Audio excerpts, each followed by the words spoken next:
Bom, boa tarde a todos e a todas. Externar a nossa alegria de compor essa mesa na condição de moderador. Quero cumprimentar a nossa presidente do Conselho Nacional de Assistência Social, Luziele Tapajós, com quem tenho a honra de compartilhar o cotidiano do Conselho Nacional de Assistência Social aqui no Brasil.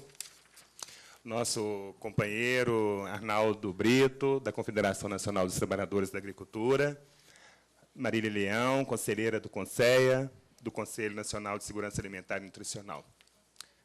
Então, a gente inicia esse debate. Para nós, é um debate extremamente importante no nosso país, uma pauta que, para nós, é muito cara, né? O Brasil, ele, no seu desenho, né, federativo, ele pauta, reforça, né, a agenda da participação social, do controle social nas políticas públicas. Então, eu quero, com essa fala inicial, cumprimentar a todos membros desta agenda do Mercosul e cumprimentar a todos em nome da nossa querida Aline, assessora internacional do Ministério do Desenvolvimento Social e Combate à Fome. Então, para iniciar, a gente passa, então, a palavra à nossa presidente do Conselho Nacional de Assistência Social, Luziele Tapajós. Por favor. Quer usar lá ou quer usar aqui? Não, vou usar aqui. Posso usar aqui? Estou conseguindo ser enxergada? Muito boa tarde a todos. Muito obrigada pelo convite. Quero agradecer em nome do Conselho Nacional de Assistência Social. Quero cumprimentar os colegas aqui dessa mesa, na pessoa do meu colega conselheiro, José Cruz. Quero dizer que, para o Conselho Nacional de Assistência Social, é uma satisfação poder compartilhar alguns dos aspectos, os aspectos mais caros, mais importantes, eu diria, né, dessa experiência absolutamente relevante, que é construir políticas públicas, considerando, não como acessório, mas como extremamente essencial, a participação da sociedade civil, não é, no bojo, no âmbito, no coração das políticas públicas. Isso, muito longe de ser um discurso, é uma prática com a qual eu tenho a honra de lidar agora na situação de presidente do Conselho Nacional de Assistência Social. Eu trago o carinho também e a atenção dos meus colegas conselheiros da sociedade civil, do Conselho Nacional, que, infelizmente, não podem estar aqui, por motivos mesmo de intempestividade, da chegada deles até Brasília, mas, certamente, nós temos a legitimidade de poder falar por um conselho que é paritário e por um conselho que se estabelece, né, que se constrói a cada dia, se constrói a cada desafio, né, tendo por base mesmo esse mix muito desejável e muito importante entre sociedade civil e governo. Eu trago rapidíssimas lâminas só para ajudar a observação e a interação com os senhores, no que se refere à importância para nós, no Brasil, dessa participação social, né? Nós todos sabemos, os brasileiros que estão aqui, que a participação social ela não é algo que foi dado à sociedade civil, e sim é uma conquista popular, né, que tem lugar na nossa Constituição Federal de 88. Então, nós estamos falando de um lugar do direito social, nós estamos falando de um lugar da cidadania. Nós não estamos falando de um lugar onde a sociedade recebeu isso como presente do governo ou recebeu isso como oportunidade do governo. Nós estamos falando de uma construção, de uma conquista e de uma luta histórica que agora nós temos a responsabilidade de vivenciar. Né? Só para que vocês saibam um pouco, o Conselho Nacional de Assistência Social ele tem 36 membros, entre titulares e suplentes, e todos os conselheiros são tratados da mesma forma regimentalmente. Ou seja, os conselheiros suplentes, eles não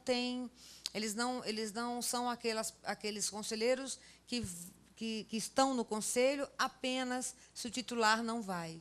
Muito pelo contrário, a fala desses conselheiros tem tanta importância quanto ao titular. Então, essa é uma característica que, já de cara, define um pouco a nossa compreensão do significado de participação social, do significado da participação da sociedade civil.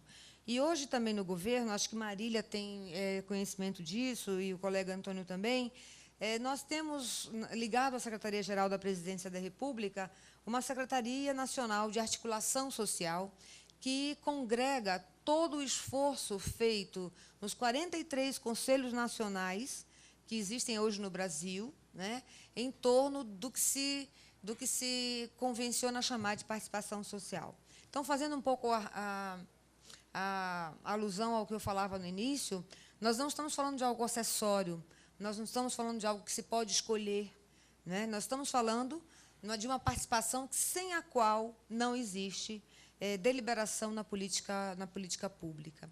No nosso caso da assistência social, isso é tão sério que absolutamente todos os instrumentos legais, todo o regramento vinculado ao novo status da política de assistência social no Brasil, pós Lei Orgânica da Assistência Social em 93, foi resolvido com a sociedade civil, foi resolvido com participação social. E isso não estou dizendo em termos apenas da União, ou seja, eu não estou dizendo apenas que isso foi feito no Conselho Nacional. Eu estou falando de 5.565 conselhos municipais, 27 conselhos estaduais. Eu estou falando de 72 mil conselheiros estaduais e municipais do Brasil. Eu estou falando de números, eu estou falando em torno de 400, 500 mil pessoas envolvidas nas nossas conferências nacionais. Nós tivemos agora, no ano de 2011, a 8ª conferência, que chegou a 5.200 municípios brasileiros, não é? E contou em torno de 2.500 pessoas aqui em Brasília, na Conferência Nacional. Então, é disso que eu estou falando. É de um lugar muito poderoso, de um lugar muito poderoso que tem, inclusive, como missão a deliberação em torno eu não digo menores coisas, mas das situações menos relevantes e das situações mais relevantes que perpassam a densidade de uma política pública. Eu vou pedir, não sei se está funcionando aqui, tá? Então, quando eu vi o tema, eu vou falar muito rapidamente, para a gente poder fazer o debate.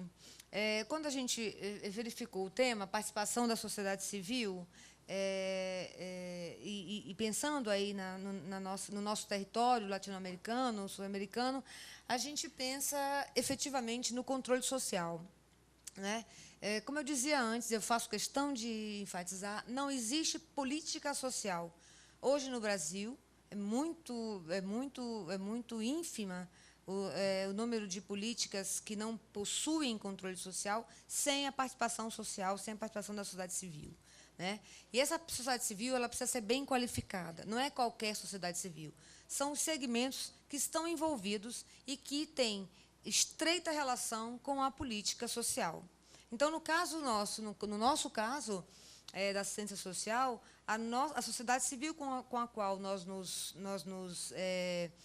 deparamos, com a qual nós construímos a política, está muito bem definida no regramento da assistência social. São os usuários da política de assistência social, os trabalhadores da política de assistência social e o segmento das entidades e organizações de assistência social que fazem o atendimento complementar da política pública de assistência social, porque essa é uma política pública, né? O atendimento complementar da rede privada ele se dá em termos de complemento, não em termos de prioridade.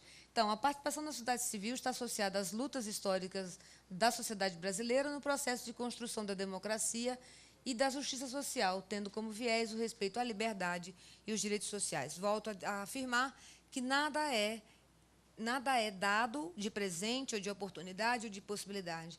Isso é algo conquistado, isso é uma luta, é o resultado de uma luta muito interessante na sociedade brasileira, que, de fato, muda a perspectiva da cultura política que nós temos o costume de observar.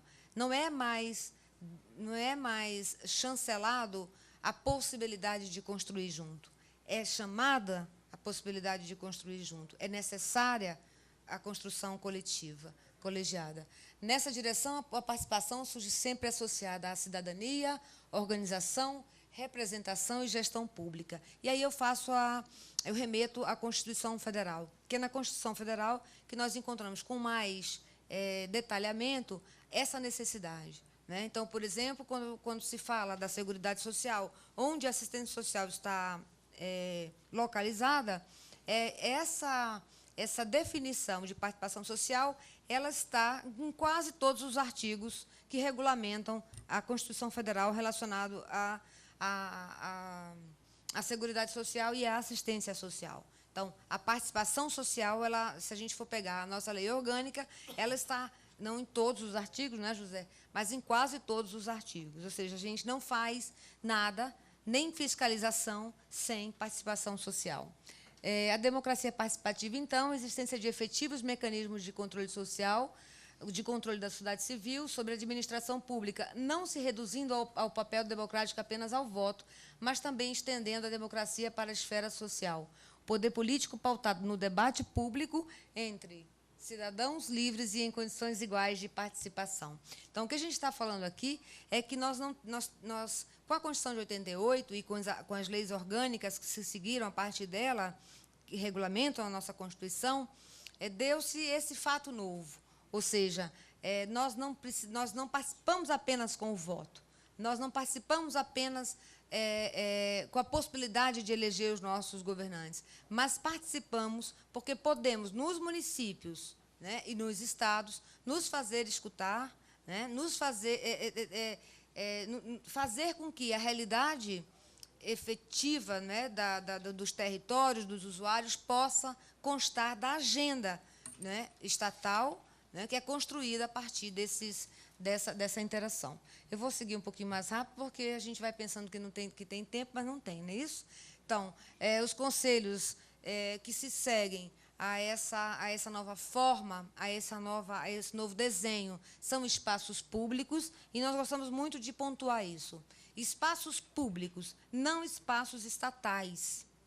Né? Espaços de participação popular e não espaços de participação de servidores públicos, ou de servidores públicos federais, municipais ou estaduais. Né? Os conselhos de políticas sociais, como os de criança e adolescente, assistência social, saúde, cidade, segurança alimentar, significam a construção da esfera pública não estatal. Espaços públicos, independentes das estruturas de governo e dos partidos políticos, que estabelecem a conexão entre as instituições políticas e as demandas coletivas. São, essencialmente, mecanismos de partilha de poder, discussão de projeto e de democratização da vida social. Vocês irão me perguntar, sim, mas isso se dá sem conflito? Evidentemente que não.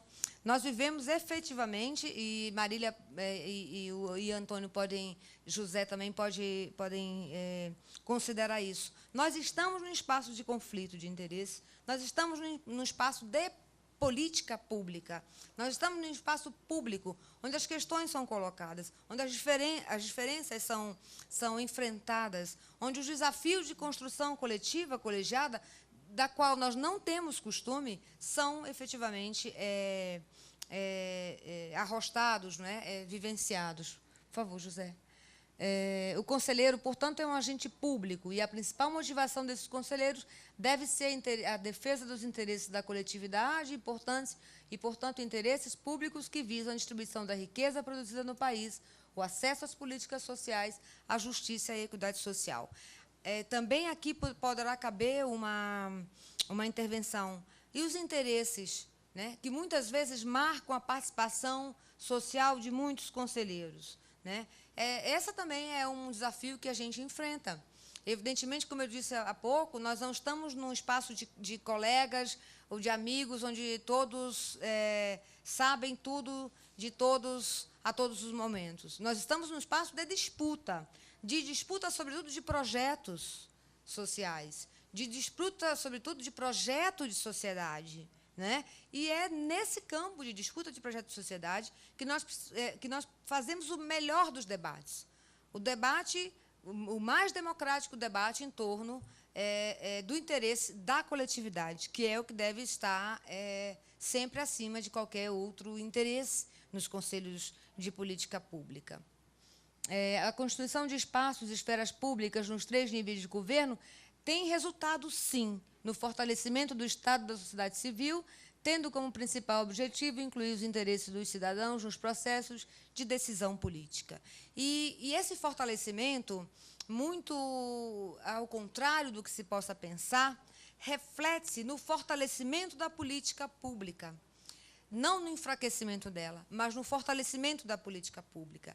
Dividir o poder dessa forma tem sido uma experiência nada fácil, sobretudo nas municipalidades, sobretudo nos governos subnacionais, nos governos de Estado e dos municípios brasileiros. Por quê? Porque os conselhos eles têm, por exemplo, no nosso caso, o dever de deliberar sobre o planejamento orçamentário da área da assistência social. Os conselhos têm o poder e o dever de deliberar sobre a inscrição de entidades que podem ou não funcionar como entidades e organizações da assistência social, né? No caso, o Conselho Nacional, ele tem o poder e o dever de deliberar sobre todo o regramento que sustenta o Sistema Único de Assistência Social. Diferente do caso do Conselho, né, Marília, que não é um conselho deliberativo, o Conselho Nacional de Assistência Social ele é um conselho deliberativo, ou seja, o que ele delibera tem que ser cumprido e seguido pelo governo federal e pelos governos municipais e estaduais. Essa é uma engenharia muito complexa e que demonstra a magnitude de uma experiência como esta, né? Vamos lá, José? Essa nova cultura política incide em visibilidade, transparência e publicidade. Quando eu dizia do fortalecimento que esse tipo de, não é experiência, mas esse tipo de vivência traz. Democratização, por conta da ampliação de fóruns de decisão política, cultura política, superação da cultura privatista, apropriação do público pelo privado, espaços públicos. Como diria o Daninho, luta pela igualdade de recursos dos participantes em termos de informação, conhecimento e poder. Foi-se o tempo que a informação era de posse apenas dos agentes de serviço público. Hoje, a informação, para haver controle social, não pode haver controle social sem informação, né? E a informação, ela precisa chegar a ser inteligível pelo controle social, porque nem todos somos, por exemplo, economistas. O Conselho Nacional, por exemplo, ele aprova ou não as contas da Secretaria Nacional de Assistência Social, né? Essa informação ela não pode vir codificada para que o conselheiro não consiga compreender. Ele precisa saber do que ele está votando, né? Então, há todo um trabalho de decodificação da informação para que ela realmente seja uma informação pública, não é? O controle social, então, é o exercício da democratização da gestão pública, direcionar as políticas para o atendimento das necessidades prioritárias da população, já que nós temos a sociedade civil presente, né, em todos os conselhos municipais, estaduais e nacional. Esse é uma condição sine qua non, uma condição sem a qual não existe conselho. Se ele não é paritário, ele não existe. Melhorar os níveis de oferta e da qualidade de serviço, ele precisa fiscalizar, porque é ele que inscreve as entidades a qualidade dos serviços prestados e fiscalizar a aplicação dos recursos públicos. As dimensões do controle social, a gente pode passar com isso mais tarde, por conta do meu tempo. Dimensão política. Opa, José, volta um pouquinho. Dimensão política, dimensão técnica e dimensão ética. E aí eu estou falando da participação, sim, não é, de todos os conselheiros, incluindo sociedade civil e representantes governamentais. Né? E aí a gente pode pensar assim, mas pode ser que os representantes governamentais tenham mais condições de participar do colegiado dos conselhos. Ora, um conselho nacional, ele não é uma academia, ele não é uma universidade, ele não é algo que você precisa se graduar para conseguir entrar. Né? Você precisa ter claro as necessidades coletivas, né? O interesse coletivo, para poder fazer parte do Conselho Nacional e, evidentemente, ser eleito, né? No caso do Conselho Nacional. E isso quer dizer que o conselheiro precisa ter claro que faz parte da sua missão pública, né? Porque é um agente público, a dimensão ética, a dimensão técnica e a dimensão política, para influenciar, por exemplo, a agenda dos governantes, não é? Para fiscalizar a gestão dos recursos e apreciar os trabalhos de forma mais técnica e, sobretudo, de construir novos valores e novas referências fundadas na base da justiça social e da soberania. Por isso que é radicalmente importante, né, que os conselheiros tenham muito claro o que é esperado da sua gestão, da sua missão pública. Não é o papel aqui dos conselheiros de assistência social. O SUAS é um sistema de gestão descentralizado e participativo. O SUAS é um sistema único de assistência social, acho que vocês já devem ter ouvido falar um pouco. Ele é um sistema que não pode ser pensado, não é, sem essas duas esferas, essas duas naturezas. Ser descentralizado e ser participativo. Então, se você pensa o SUAS hermético, feito, construído aqui nos gabinetes palacianos de Brasília, você não pensa o Sistema Único de Assistência Social. Você pensa qualquer outra coisa, menos o Sistema Único de Assistência Social. Por quê? Porque ele é um sistema descentralizado, ou seja, municípios e estados podem exercer, né, podem realizar, podem desenvolver o Sistema Único a partir das suas necessidades locais e da sua cultura local, evidentemente, assim como a questão dos conselhos municipais. O SUAS não existe nos municípios se não existe o conselho municipal ou estadual. É condição para adesão ao SUAS que exista os conselhos de assistência social. Controle, exercendo acompanhamento e avaliação da execução das ações, seu desempenho e gestão dos recursos. Aqui é o papel dos conselhos paritários deliberativos. Deliberação e regulação, por meio das resoluções, as ações de assistência social, contribuindo para a continuação do processo de implantação do SUAS e da Política Nacional de Assistência Social. Acompanhamento e avaliação é um outro papel muito importante das atividades e dos serviços prestados pelas entidades e organizações de assistência social privadas e públicas. Acho que terminou, José.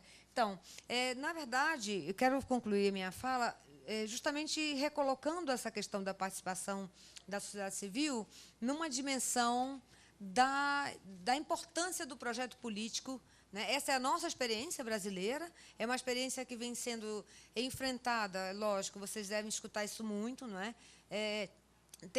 Levando em consideração a amplitude desse país, né? Mas, sobretudo, levando em consideração as conquistas já efetuadas para que a gente pudesse construir, assim, a política social no Brasil hoje.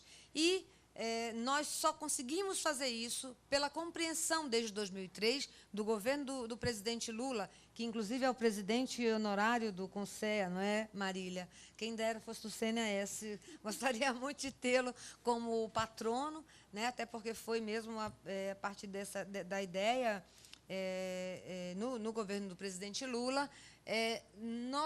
A partir de 2003, nós não conseguimos compreender, né, efetivamente, um projeto de sociedade que pense uma agenda política, uma agenda de intervenção política na sociedade descolada da participação social. Isso significa escolhas, certamente. Isso significa, por exemplo, eu não conheço muito as experiências dos senhores, mas seria muito bom poder conversar sobre elas, porque significa, de fato,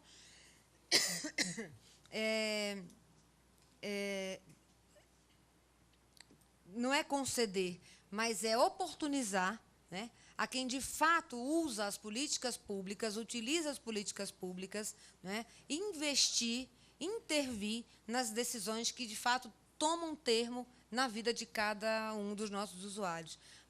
Hoje, se vocês forem me perguntar, há alguma possibilidade de pensar uma política social, por exemplo, brasileira, no caso do SUAS, que atende em torno de 40 milhões de brasileiros, né? Fora desse contexto, fora desse tipo de envergadura, eu diria com toda tranquilidade que não. Né? Então, hoje, nós não conseguimos ver as nossas decisões, os nossos debates serem empobrecidos por falta da participação social nos nossos fóruns de participação e decisão política. Eu estou aqui à disposição para o debate, não gostaria de ser chamada a atenção que eu estou passando o tempo, e muito obrigada pela escuta.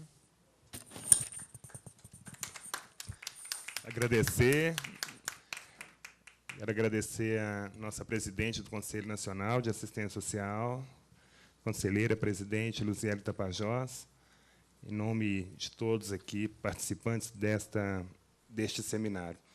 E, imediatamente, eu passo, então, a palavra à conselheira Marília Leão, conselheira do Conselho Nacional de Segurança Alimentar e Nutricional. Por favor. Bom, muito obrigada, José. Bom, boa tarde a todos e todas. Buenas tardes para alguns. Bom, você pode colocar, por favor? Bom, eu que também cumprimento meus colegas de mesa e todos os presentes. É muito bom ouvir a Luziele falando, porque, embora a gente atue em campos não tão distintos assim, né, Luziele? Mas em campos um pouco distintos, a convergência do nosso discurso, vocês vão perceber que é bem grande, o que demonstra que a gente tem uma certa unidade e estamos caminhando juntos, né, para construir um país melhor.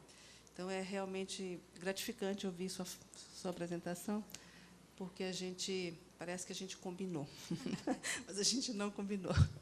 Bom, os slides estão em espanhol para ajudar as pessoas de língua espanhola. Eu falo um pouquinho de espanhol, mas me sinto mais à vontade para falar aqui com vocês em português. Bom, eu mesma passo, né? Bom, eu sou presidente de uma ONG, que é a ABRANDH, que é uma pequena ONG que trabalha aqui em Brasília, mas a gente trabalha com o país todo, e nós existimos principalmente em defesa do direito humano à alimentação adequada. E também aqui no evento eu represento o CONSEA, sou conselheira, que é o Conselho Nacional de Segurança Alimentar e Nutricional. E o que eu vou trazer para vocês é um pouquinho dessa história, da construção em torno do CONSEA. Essa área da segurança alimentar e nutricional, embora tenha uma história antiga no Brasil, ela só foi ter uma institucionalidade nos últimos anos, especialmente a partir do primeiro ano do governo Lula. Então, eu vou contar um pouquinho dessa história para vocês e como é que nós estamos hoje.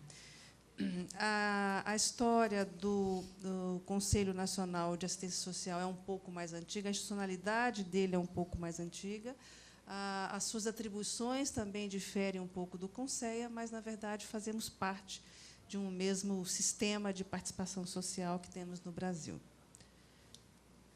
Bom, um pouquinho do tempo, é importante a gente se situar e refletir em que momento estamos e por que estamos aqui, por que insistimos nesse discurso da participação social.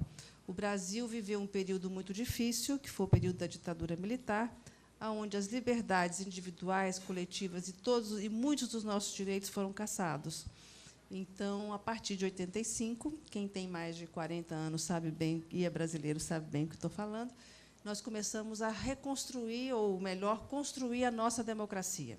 Então, de lá para cá, isso são 20 e poucos anos, nós estamos de fato, nessa luta para construir um país mais participativo, mais permeável à opinião de todos. Nós, desde 85, nós temos tido eleições diretas para os vários cargos do Executivo, enfim, dos Estados, União, Estados e municípios, mas a gente sente também que a democracia representativa, que é por meio da eleição dos nossos representantes políticos, não tem sido suficiente para dar margem, para dar vazão às nossas demandas da sociedade civil. Então, por isso é que a gente hoje acredita muito na importância da gente aperfeiçoar e desenvolver a nossa democracia participativa. Bom, na área de segurança alimentar e nutricional, a gente tem muita história. Nas décadas dos anos 30, 40, nós tivemos um intelectual muito importante, um pernambucano, que era médico, estudioso, que foi Josué de Castro.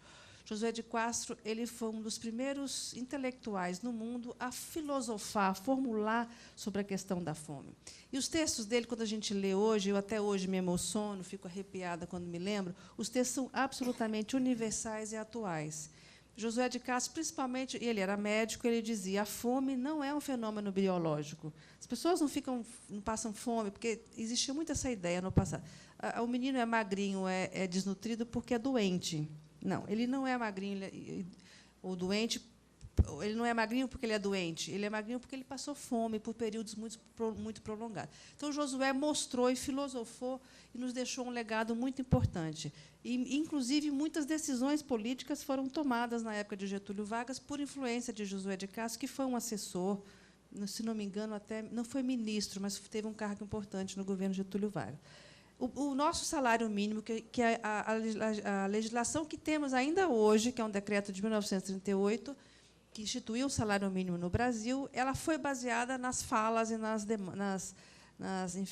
nos textos de Josué de Castro. Tanto é que o salário mínimo, desde aquela época, foi instituído como uma renda mínima suficiente para garantir a alimentação de um trabalhador. Isso para quem era formalizado e trabalhador assalariado naquela época. Então, a nossa história, em termos de institucionalidade, talvez comece aí, com esse decreto que instituiu o salário mínimo. Então, a nossa história de políticas públicas na área de segurança alimentar começa lá pelos anos 30, 40. Bom, uma outra questão é a gente olhar, hoje, a gente que vai ficando mais velho, vai começando a olhar para trás para analisar a história, né? Quando a gente olha quais foram as abordagens da fome que a gente teve em diversos períodos no Brasil, é interessante a gente fazer essa retrospectiva. Bom, lá na época do Josué de Castro, Getúlio Vargas, nos anos 40, 60, a fome era aceita como uma questão social e política, principalmente pelos livros do Josué de Castro, que foram traduzidos para vários países. Depois, na época da ditadura militar, a fome definitivamente passou a ser um tema proibido. Embora algumas políticas públicas tenham sido desenhadas nos anos 70 para essa área de alimentação, especialmente de doação de alimentos, programas grandes de doação de alimentos, a fome era um tema proibido. Prova disso foi um inquérito importante para a nossa área, que foi feito em 1970, 74, 75, com consultores estrangeiros, feito pelo IBGE, que se chamava ENDEF, Estudo Nacional de Despesas das Famílias. É a precursora das POFs de hoje, das pesquisas de orçamento familiar. E foi feito um suplemento antropométrico e nutricional. Os pesquisadores iam nas casas das famílias para ver o que as famílias comiam. E os dados dessa pesquisa não foram publicados, eles foram censurados pelo governo militar. Anos depois é que nós conseguimos, muitos anos depois de 85, que a gente conseguiu, na época, no Ministério da Saúde, ter acesso a esses dados. Mas, enfim, então, na ditadura militar, o tema era proibido. Nos anos de 85 a 2002, logo depois, então, do início da redemocratização, e na época do Fernando Henrique, o tema voltou a ser debatido. Chegou-se até a criar um CONSEA, que logo depois foi extinto, e, enfim, mas o tema começou a ser debatido, principalmente pela sociedade civil. E aí que entra o papel importantíssimo dos movimentos sociais, da sociedade civil, de empurrar, de pressionar para que o governo pudesse fazer alguma coisa neste campo da fome e da pobreza. A partir de 2003, que foi o primeiro ano do governo Lula, realmente nós conseguimos um terreno muito fértil e um estado muito permeável para que a gente pudesse, enquanto sociedade civil, fazer propostas que se viam consolidadas e consagradas. O Lula adota como prioridade do seu governo a erradicação da fome, e isso fez com que a gente conseguisse dar uma institucionalidade muito grande para não só a participação social, como o fortalecimento de muitas políticas públicas que giravam ou que giram em torno do objetivo de erradicar a fome. Bom, e todos nós, imagino, latino-americanos, militantes da sociedade civil, agentes públicos, servidores públicos, eu acho que nós não temos um dissenso nessa questão. Nós temos uma agenda comum. E a nossa agenda comum é a erradicação da pobreza. Vocês vejam que, no Brasil, a gente evita hoje, tanto pela sociedade civil como por parte do governo. O governo Dilma, eu acho que tem esse mérito. Nós não falamos mais em redução da pobreza, nós falamos e queremos erradicar a pobreza. Nós queremos eliminar a pobreza. Os títulos, os textos governamentais já praticam essa terminologia. Então, eu acho que essa é uma agenda comum e que não há, enfim, não temos dissenso nisso. E outro aspecto dessa agenda é a redução da desigualdade social. O Brasil é uma potência econômica, todo dia a gente lê isso nos jornais, mas a gente também é campeão, infelizmente, das desigualdades sociais. O Brasil é um dos países onde se tem a maior distância entre ricos e pobres. E isso é uma questão, muito importante. Bom, uma outra questão importante, que aí a sociedade civil brasileira também colaborou muito, é que hoje muitas das políticas públicas, e a Luziele falou um bocado disso, elas trabalham com o enfoque dos direitos humanos. Nós mudamos muito paradigmas do pensar da política social, do pensar da política pública. Hoje, nós, mesmo que a gente não esteja praticando a linguagem dos direitos humanos, mas a gente fala hoje em sujeito de direitos, do titular do direito e na obrigação do Estado. Então, acho que um ganho importante, que provavelmente não terá volta, é que o Estado e a sociedade civil hoje trabalham com a concepção e com a abordagem, o enfoque dos direitos humanos. E, quando a gente fala em direitos humanos, se existe um direito, existem as obrigações do Estado. Então, são categorias importantes que, se um direito humano está estabelecido, também se estabelece uma obrigação do Estado. Eu acho que essa concepção é que a gente tem trabalhado hoje nas nossas políticas públicas. Bom, eu vou correr um pouquinho, porque eu já recebi o recado do tempo, para ver também se sobra tempo para a gente fazer um debate, né? Bom, nesse processo histórico de reconstruir a nossa democracia, nós temos um marco importante no Brasil, que foi a Constituição aprovada em 1988. Ela é chamada de a Constituição Cidadã, porque ali se estabeleceu muitos direitos importantes que até então não eram reconhecidos no Brasil. A partir da nossa militância nos últimos anos, a partir de 2003, nós conseguimos incluir a alimentação, não sei se tem point aqui, não, a alimentação como os direitos sociais, mas isso foi uma coisa mais recente, foi uma emenda à Constituição que nós conseguimos em 2010. Mas, enfim, a Constituição de 88 foi importantíssima para balizar o nosso trabalho e a nossa militância. Bom, a partir da Constituição, o Estado brasileiro se viu de frente com muitas obrigações, de muitos direitos, e ele teve que se reorganizar. E, de lá para cá, nós não temos feito outra coisa senão contribuir com o Estado brasileiro na sua construção de suas instâncias e de suas políticas para que esses direitos sejam cumpridos. Todo o nosso trabalho, eu digo nosso porque eu me considero uma militante, uma pessoa que contribui muito com o desenho e a avaliação das políticas, mas nós não fazemos outra coisa. E, para além da reformulação estrutural, organizacional, foi muito importante que se mudasse também os paradigmas de concepção das políticas públicas, né? O paradigma do assistencialismo, do clientelismo, e vocês que atuam na área do desenvolvimento social conhecem muito bem isso, precisam ser colocados no passado.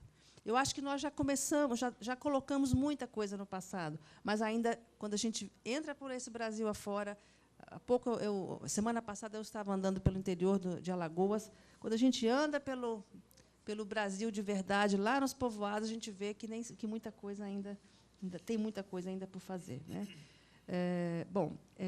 Mas quando a gente, por exemplo, faz uma grande opção por deixar de distribuir alimentos, nós tivemos programas muito grandes, nacionais, de compra, de doação de alimentos, e cancelamos esse tipo de política, inauguramos uma política de transferência de renda, seja via Previdência Social, seja via programas como Bolsa Família, nós fizemos uma mudança importantíssima de paradigma. Nós deixamos de transferir benefícios na forma de comida, roupa, cobertor, e passamos a distribuir renda, que é, no mundo capitalista, no Estado, no país que vivemos, é o que consegue tirar as pessoas realmente da extrema pobreza, da extrema violação de direitos. Então, isso já foi uma mudança radical importante. Uma outra questão importante que nós vivemos hoje é que o Brasil, efetivamente, iniciou um círculo virtuoso de eliminação, de redução, de erradicação da pobreza e da fome. Não há como negar, os indicadores sociais estão aí, mesmo o pessoal da oposição ao governo, quem faz as críticas que queiram fazer, mas nós conseguimos iniciar um ciclo virtuoso. E a continuidade desse ciclo e o aperfeiçoamento das principais políticas públicas que garantem essa progressividade da eliminação da pobreza, eu acho que é muito importante e também é um dever de todos nós. Bom, entrando um pouquinho agora na nossa história específica, no Brasil a gente trabalha já há alguns anos com essa concepção da alimentação como um direito. E isso não é parece tão óbvio, mas não é tão óbvio. Muitos países não reconhecem a alimentação como direito. Por exemplo, muitos países ricos, por exemplo, os Estados Unidos. Uma pessoa que passa fome não é necessariamente um problema do Estado norte-americano, mas no Brasil ele é um direito reconhecido na Constituição e nós entendemos, inclusive, a nossa concepção do direito à alimentação vai muito além do acesso à comida para não me deixar passar fome. A nossa concepção de direito humano à alimentação transcende a isso. A nossa concepção concebe que o alimento que eu tenho que ter acesso, que eu tenho o direito de ter acesso, deve ser seguro, deve ser adequado à minha idade, deve ser limpo, deve ser livre de venenos, deve contemplar a minha cultura regional, enfim, o meu mundo cultural. Então, nós concebemos muito mais do que simplesmente fornecer uma cesta básica cheia de calorias para que as pessoas estejam satisfeitas. Nós concebemos, enfim, uma questão muito mais ampla. E isso nos complica muito, porque isso requer, então, a visão, enfim, de atuação intersetorial, enfim, muito mais ampla do que simplesmente tirar a pessoa da fome. Bom, nós conseguimos, desde 2003, e vocês vão ver as datas aí, nós conseguimos dar uma institucionalidade muito importante para o direito humano à alimentação adequada. Em 2003, por consenso dos votantes no Congresso Nacional, nós conseguimos aprovar a Lei Orgânica de Segurança Alimentar. Na época, eu não posso segurar aqui, que eu faço esse barulho. Na época, o ministro do Desenvolvimento Social era o Patrus Ananias. Não vou mexer mais.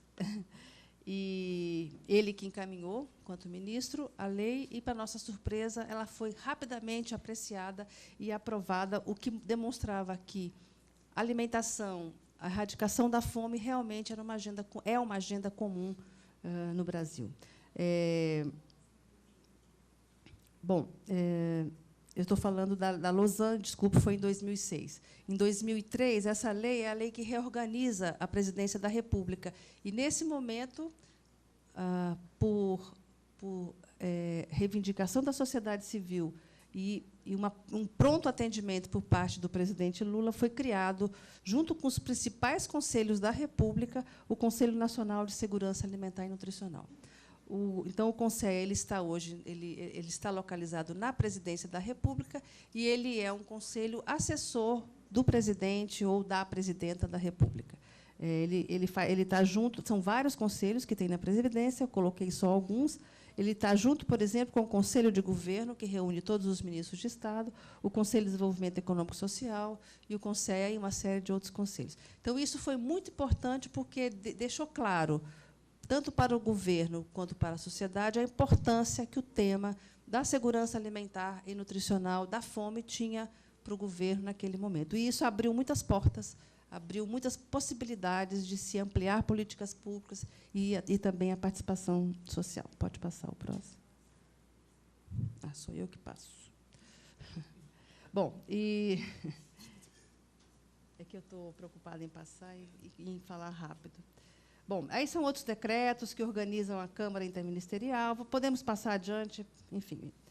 Bom, temos a lei orgânica, também não vou falar com detalhes. Pode passar, por favor. Pode passar. Tá. Vou falar um pouquinho disso. O Conselho, então, é um conselho, ele não é deliberativo, ele é diferente do Conselho Nacional de Assistência Social, ele é um conselho de assessoria, e também não teria sentido, no nosso entendimento, ele ser um conselho deliberativo na presidência, porque vocês imaginam, se ele delibera na presidência, ele vai mandar, vai tirar a autoridade do presidente. Então, nós entendemos que o seu papel de assessoria está correto. Ele se reúne na forma de um plenário, ele tem maioria da sociedade civil, são 2/3 da sociedade civil e 1/3 de representantes governamentais. E ainda tem também entidades convidadas e observadoras. O Conselho ele tem recursos próprios para funcionar, isso é muito importante, porque, senão, um conselho dessa natureza não tem como fazer suas reuniões, não tem como fazer os seus eventos, seus seminários, mas ele também é apoiado pelo Ministério do Desenvolvimento Social, porque, enfim, o orçamento não é suficiente para fazer tudo. Ele se reúne num plenário, ele tem uma secretaria executiva e trabalha. As sessões plenárias ocorrem 6 vezes por ano, a cada 2 meses, e, previamente às sessões plenárias, as comissões permanentes temáticas se reúnem para discutir em maior profundidade os temas que serão apreciados na plenária. Pode passar o próximo. Pode passar. Bom, já falei, então, ele tem, na verdade, no total, 57 conselheiros, 2/3 da sociedade civil, 1/3 governamental. E a presidência do conselho é sempre de um membro da sociedade civil. Isso está na legislação. Pode passar. Também pode passar. Bom, o Conselho tem também, além dos órgãos que eu falei, uma mesa diretiva, que são os coordenadores das comissões, e a mesa diretiva apoia o presidente do Conselho na construção da agenda, na condução do Conselho. Pode passar. Bom, a lei orgânica que criou, então, toda essa institucionalidade para assegurar o direito a uma alimentação adequada, ela criou um sistema. Assim como nós temos o SUS, que é o Sistema Único de Saúde, temos o SUAS, que é o Sistema Único de Assistência Social, nós hoje também temos o SISAM, que é o Sistema Nacional de Segurança Alimentar e Nutricional. Então, hoje, o nosso desafio tem sido fazer esse sistema chegar até os estados e municípios. Então, eu vou mostrar rapidamente para vocês qual é a situação de adesão ao SISAM hoje no Brasil. Pode passar, por favor. Bom, nós temos aí, em amarelo, todos os estados que já aderiram ao sistema. Em azul, são alguns estados que estão relutantes, mas a gente faz uma pressão grande para que eles adiram, né? O Mato Grosso, que não aderiu ainda, Goiás e São Paulo. Bom, isso aí existem conselhos em todos os estados. Isso aí é em que secretaria, em que setor eles estão ligados. Vocês veem que não há uma obrigatoriedade que seja num único setor. Cada estado faz o seu próprio desenho. Então, vocês veem que a maioria está ligada à Secretaria de Assistência Social, que é o amarelinho. O verde está ligado à agricultura, o azul à Casa Civil, ou Secretaria de Governo do Estado, e tem um que é diferente, que é a Secretaria de Trabalho, que é o Paraná. Embora o Conselho funcione muito bem lá, mas é a Secretaria de Trabalho por uma escolha deles. Mas é vinculado com assistência social, né? Os dois, assistência social e trabalho, é uma coisa só, né? Isso aí são as leis orgânicas estaduais de segurança alimentar. A exemplo da lei nacional, muitos estados, a maioria dos estados, também aprovou uma lei orgânica de segurança alimentar e nutricional. Os que estão em azul são os que não aprovaram ainda, são aqueles 3 que eu tinha mencionado antes, que é Mato Grosso, Goiás e São Paulo, e ainda Rio Grande do Norte e Acre, que também ainda não aprovaram. Mas muitos desses já estão com procedimentos para que sejam aprovados. Bom, Essa aí é a existência da CAISAN, que é a Câmara Interministerial de Segurança Alimentar. No caso dos estados, nós são denominadas de Câmara ou de instâncias intersecretariais, né? É a instância que reúne... pode voltar. É a instância que reúne os diversos setores que discutem a segurança alimentar. A bolinha em verde em cima do amarelo é onde tem CAISAN e que está em pleno funcionamento. Vocês veem que é um processo ainda realmente em início, ainda estamos, enfim, iniciando esse processo nos estados. Pode passar. Esse eu já falei, né? Pode passar. Pode passar. Pode passar. Está voltando. Pode passar. Essa é a existência de uma comissão estadual do direito humano à alimentação nos estados. Em amarelinho, são os estados que já têm essa comissão instalada no Conceia. Isso, para nós, é muito importante, porque é um espaço que as pessoas têm de discutir e teorizar um pouco sobre todas as questões enfim, sobre o direito humano à alimentação. Bom, só para finalizar, desculpe, eu acho que já estourei o tempo, mas eu vou ser bem rápida. Algumas lições importantes que eu acho que a gente tem no Brasil.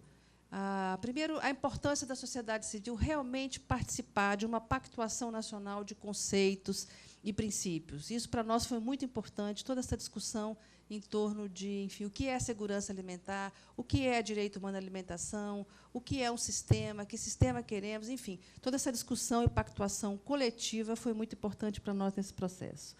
Uma outra coisa muito importante, durante todo esse processo, a visão intersetorial e a visão dinâmica de que os setores precisam conversar, precisam vencer as caixinhas, a abordagem apenas setorial, isso para nós também sempre foi muito importante e segue sendo um desafio a ser transposto, né?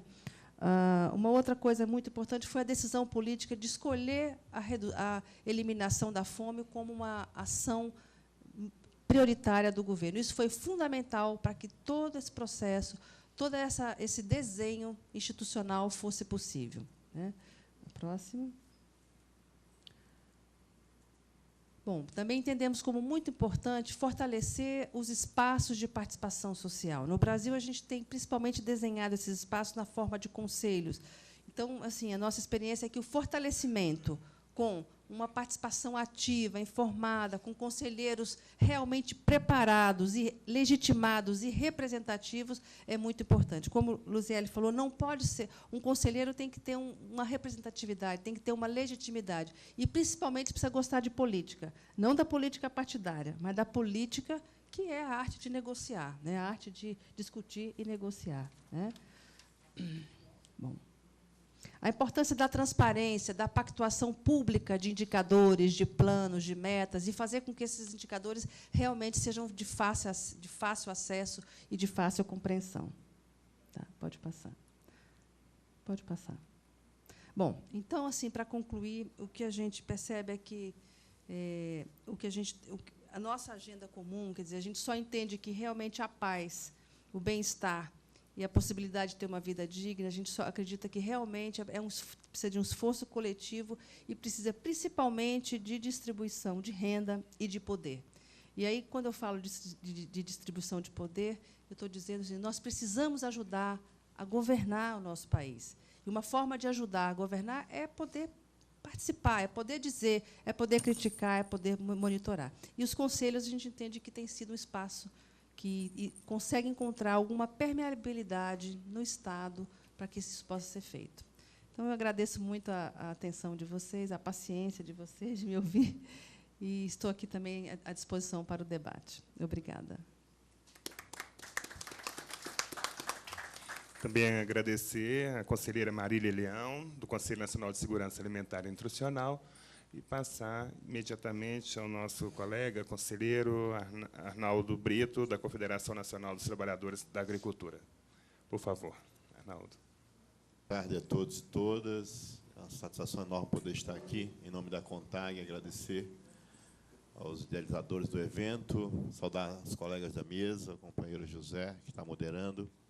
Quero dizer que, em nome da CONTAG, em nome do presidente Alberto Exílio Bloch, da nossa vice-presidenta Alessandra Lunas, a qual foi convidada, infelizmente, por questão de agenda, não pôde estar aqui conosco, nós vamos tentar passar um pouco qual é a visão do movimento sindical, qual é a visão da sociedade civil organizada frente aos desafios e os avanços que temos nesse percurso.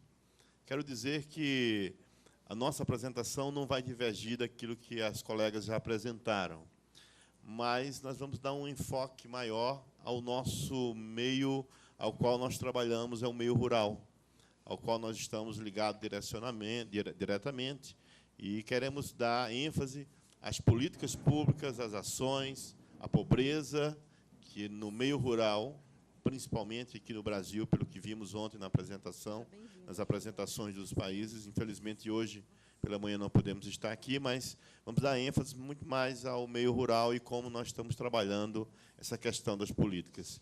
Vale destacar que a CONTAG participa de todos os conselhos, CONSEA e os demais conselhos, o CONDRAF, que é onde estão sendo pensadas as políticas, as ações, e como foi colocado muito bem pela nossa companheira, foi uma conquista, está sendo uma conquista, porque ainda temos muita coisa a se fazer no país.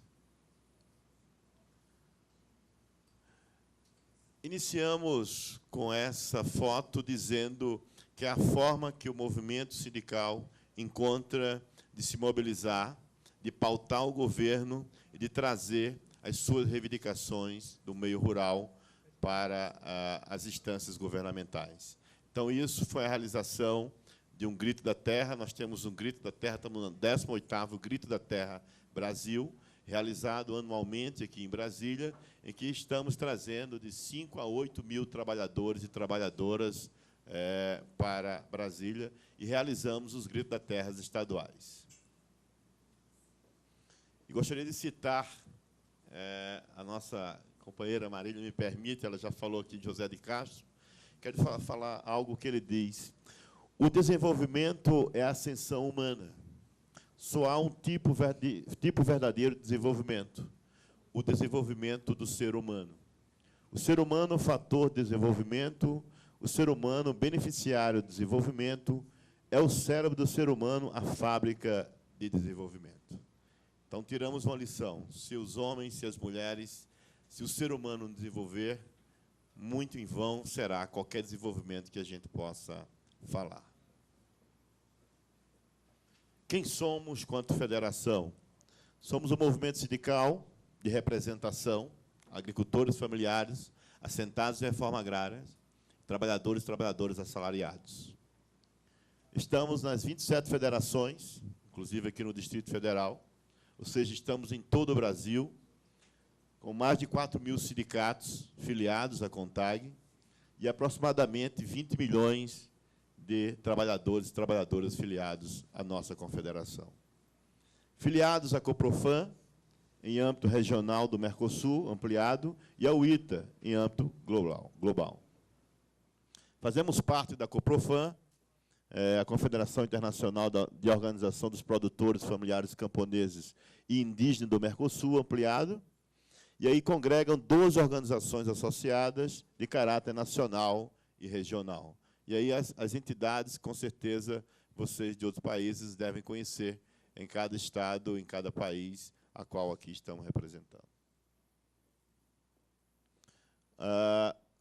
São associadas à Coprofam 120 organizações filiadas de segundo nível, confederações e federações, 5 mil organizações de base, entre sindicatos, associações e outras organizações de trabalhadores, 35 milhões de trabalhadores e trabalhadoras rurais, agricultores familiares, camponeses e camponesas, indígenas, representando no âmbito do Mercosul ampliado. Fazemos parte da REAF, Reunião Especializada da Agricultura Familiar no Mercosul, coordenada a nível nacional, a cargo do Ministério do Desenvolvimento Agrário, que tem essa responsabilidade de trabalhar a reunião especializada da agricultura familiar. Essa REAF é um espaço de diálogo político entre A organização representativa da agricultura familiar, camponesa e indígena no Mercosul ampliado, e seus governos, através do Ministério da Agricultura e Desenvolvimento Agrário. Os objetivos fundamentais da REAF passam por harmonizar, fortalecer e desenhar as políticas públicas para a agricultura familiar camponesa no Mercosul, que permitam reduzir as assimetrias e incluir a agricultura familiar dos eventuais benefícios e integração regional, como também promover e facilitar o comércio dos produtos da agricultura familiar na região. Porque nós estamos com uma questão de tempo e eu estou preocupado em não poder apresentar tudo, mas tudo bem. Fazemos parte também da REAF, onde temos as seções nacionais, as seções regionais, ampliadas em todo o Mercosul, e também os grupos temáticos, que trabalham especificamente com temas voltados às ações mais importantes para toda a região e o Mercosul ampliado. Os temas da agenda a ser trabalhado, ou estão sendo trabalhados na REAF, passam pelo acesso à terra e reforma agrária. Não acreditamos em combater a pobreza sem distribuição de terra, isso está bem claro para nós, e os números que nós vamos na frente passar, eles mostram isso. A nossa população no meio rural, ela está envelhecendo e a juventude não quer mais ficar no campo. Nós estamos diante de um grande desafio. Há um inchaço nas cidades, a pobreza começa a se concentrar nas grandes cidades, o meio rural começa a ficar abandonado e as políticas públicas, como deveria, não têm chegado ao meio rural. Trabalhamos a igualdade de gênero, mudanças climáticas, facilitação dos comércios de produto, políticas ativas para a juventude rural, cooperação horizontal entre os países membros da REAF, crédito rural para a agricultura familiar e assistência técnica. Nós trabalhamos, damos um enfoque a esse meio rural, dizendo, ou nós nos organizamos e as políticas públicas, como educação, como saúde, como segurança pública e tantas outras, chegam ao meio rural, ou, brevemente, não teremos mais quem produza para alimentar o centro urbano. Isso é um fato e nós temos essa preocupação, por isso nos organizamos, por isso estamos falando de representação, e por isso dizemos, nós precisamos dar ênfase também à pobreza que se instala no meio rural. O ano passado, aqui no Brasil, nós tivemos um dado que é muito preocupante. Foram fechadas 300 escolas no meio rural. Os governadores municipais não têm interesse na manutenção da escola no meio rural, porque é muito mais cômodo trazer os filhos dos agricultores para a cidade. E isso é uma dificuldade que nós estamos evidenciando dia após dia. Queremos educação no campo, com dignidade para os nossos filhos de agricultores e agricultoras.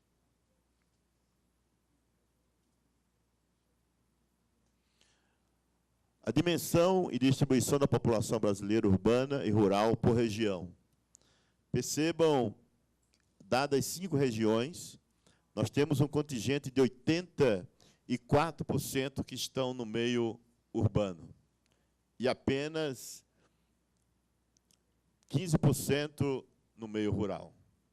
Esse dado, até algum tempo atrás, ele era diferenciado. Nós tínhamos 55% da população estava no meio rural e 45% no meio urbano.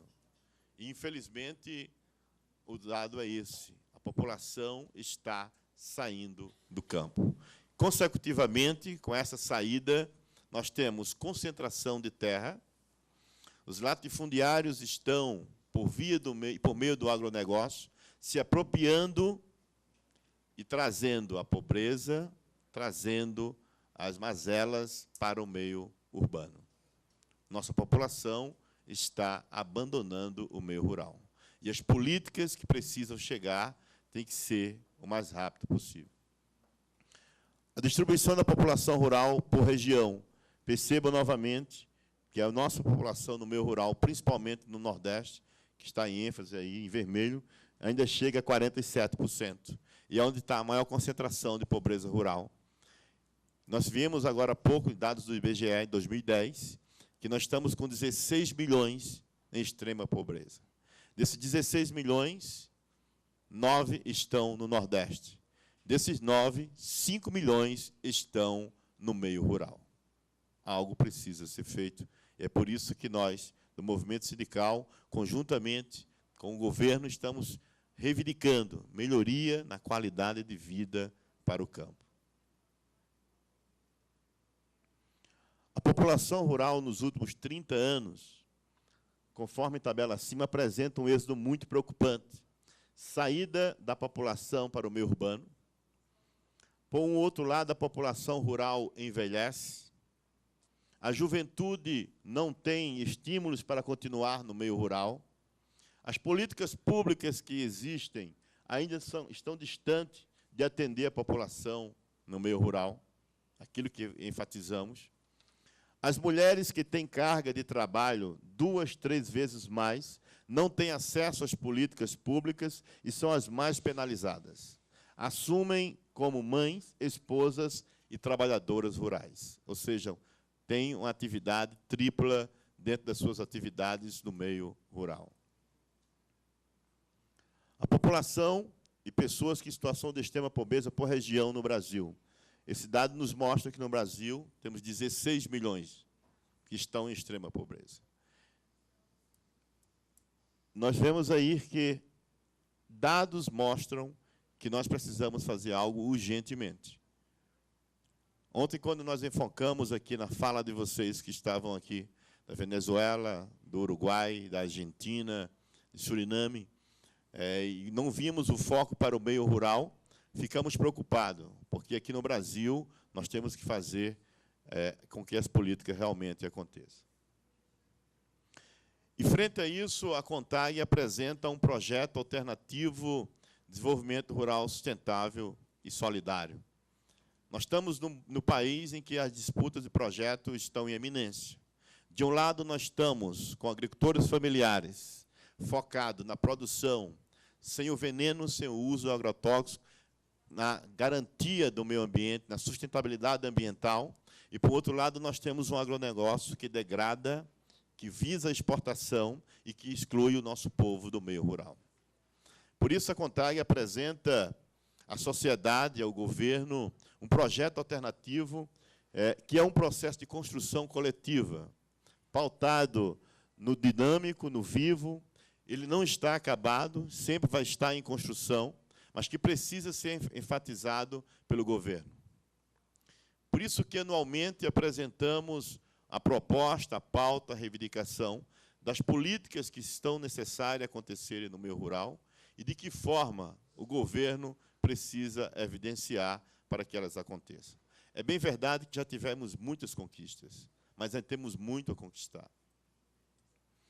É uma proposta de desenvolvimento para o campo que valoriza os sujeitos e concebe o espaço rural como lugar de viver e viver bem.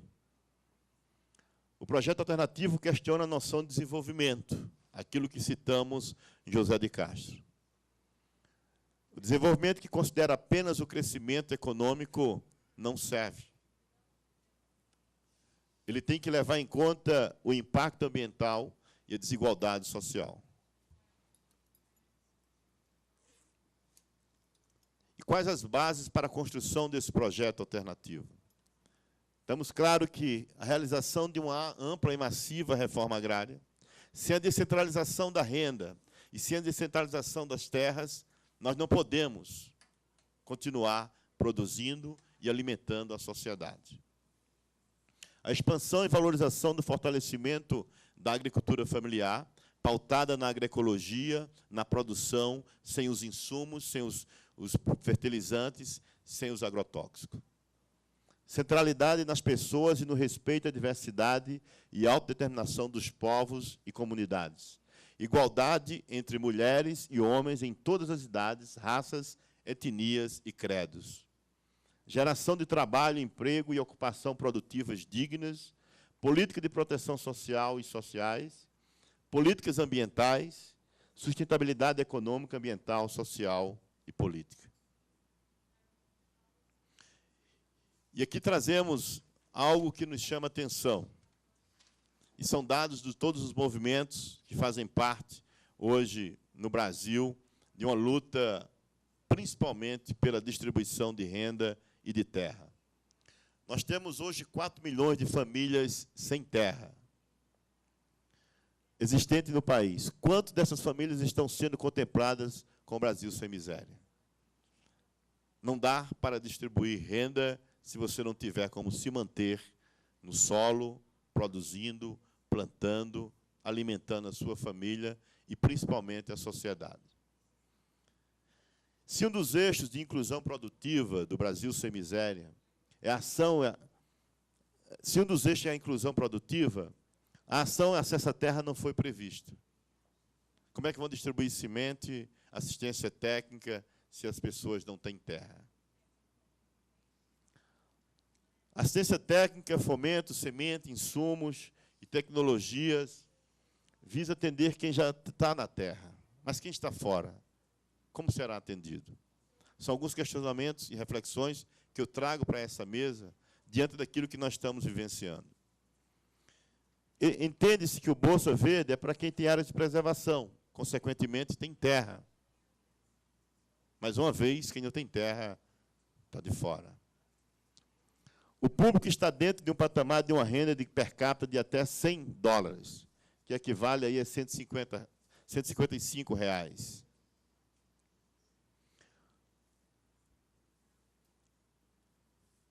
Na região Nordeste, onde está o maior número de pessoas, na extrema pobreza, existe uma possibilidade de trabalho na construção civil. Mas isso é passageiro. O nosso povo está saindo do meio rural para o centro urbano para trabalhar na construção civil. Essa construção civil tem um tempo determinado, ela vai acabar. E a nossa grande preocupação é, e depois, para onde esse nosso povo vai estar indo? Vai ficar na cidade, sem emprego, sem qualificação, vai voltar para o meio rural, onde não existe mais terra, porque todas estão sendo apropriadas pelos latifúndios. São questões que a gente tem levado em consideração e precisa trazer para vocês. Os assalariados rurais com outra preocupação enorme. A mecanização está chegando, principalmente no Nordeste, onde nós temos um índice muito forte, muito alto, de cortadores de cana, assalariados cortadores de cana. E esse pessoal está, agora, postos a perder 300 mil empregos. Aonde vamos colocar esse nosso povo? Outras questões que a gente precisa debater com o governo. É bem verdade que já temos avanços significativos. A integração entre políticas como o crédito fundiário, o Programa Nacional de Habitação Rural, o Programa Luz para Todos, o acesso à água, o P1MC, a titularidade da terra. Temos outros avanços na questão da estrutura produtiva. A terra, mais assistência técnica, mais o fomento, os insumos, o PRONAF, o Garantia Safra, e tantas outras políticas que realmente foram conquistas do movimento frente ao governo, e a boa vontade política ajudou muito. Mas não dá para parar por aí. Nós temos muito que avançar. Temos experiências formidáveis, como é a questão do programa de aquisição de alimentos. Nossos agricultores que estão na terra, estão produzindo, eles estão comercializando para o Programa Nacional da Alimentação Escolar, o PENAE, que estão alimentando os nossos filhos. Nós temos as feiras agroecológicas, que têm trazido uma diferenciação, onde a nossa população está comprando produtos com qualidade. Também nós temos a certeza que o papel da sociedade civil tem uma grande importância na questão, nas ações do controle social. Certos que nós temos, o nosso desempenho tem que ir além de simplesmente reivindicar. Precisamos acompanhar, monitorar, fiscalizar se as políticas públicas estão chegando e se estão chegando com eficácia. De 2003 para cá, avançamos e avançamos muito. Temos a nossa participação nos conselhos municipais, estaduais e nacionais. É bem verdade, com essa paridade, que é uma conquista, e foi colocado muito bem aqui pela companheira Luziele, A gente sabe de que precisamos avançar mais. Os espaços estão em andamento a ser conquistados, mas não podemos parar. O movimento sindical, e pelo seu próprio nome diz, está sempre se movimentando. Finalizamos com essa imagem novamente.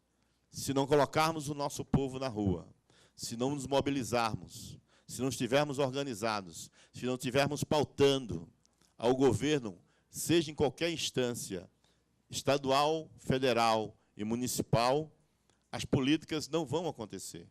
E nós sabemos da importância que temos como sociedade civil organizada. Muito obrigado.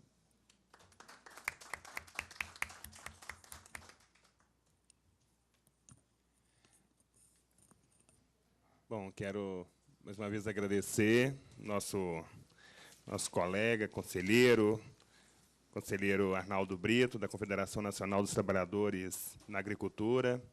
Como os senhores e senhoras podem observar, apenas 3 experiências. Poderíamos aqui ter uma mesa de 43 presidentes, conselheiros de outros vários conselhos que hoje participam ativamente nas políticas sociais, nas políticas públicas do nosso país. Então, são apenas 3 relatos, bastante convergentes, e fruto de uma conquista do povo, da sociedade. Aqui, o Sistema Único da Assistência Social como uma conquista do povo, da sociedade brasileira, a segurança alimentar e nutricional como uma conquista do povo, e aí várias experiências da Confederação Nacional dos Trabalhadores, que se traduzem também em conquista da participação da sociedade civil organizada. Então, com estas 3 experiências, a gente abre, então, para o debate, para as perguntas, os comentários dos senhores e senhoras.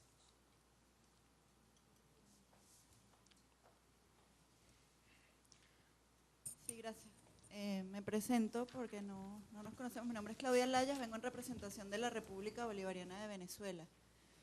En principio, sí, despacito. En principio, agradecer. Para nosotros la experiencia que nos acaban de presentar es sumamente interesante, sumamente rica, que se deriva de una complejidad, una dinámica diferente a la que podemos llevar en nuestro país, pero que sí demuestra un camino común hacia la apertura de las democracias participativas.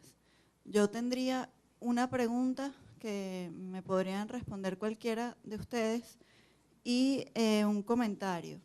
Una pregunta sería saber cómo escogen a los consejeros, porque no me quedó claro si es que son movimientos sociales de base, de donde se escoge la representación, si es una representación territorial. No me quedó claro la cantera de donde salen esos consejeros. Y luego comentarles que, bueno, desde el modelo de democracia participativa y protagónica que venimos impulsando desde el gobierno bolivariano, existe todo también un andamiaje institucional, legal, constitucional, que es lo que llamamos las leyes del poder popular. Es una arquitectura jurídica que lo que busca es consolidar el gobierno comunitario.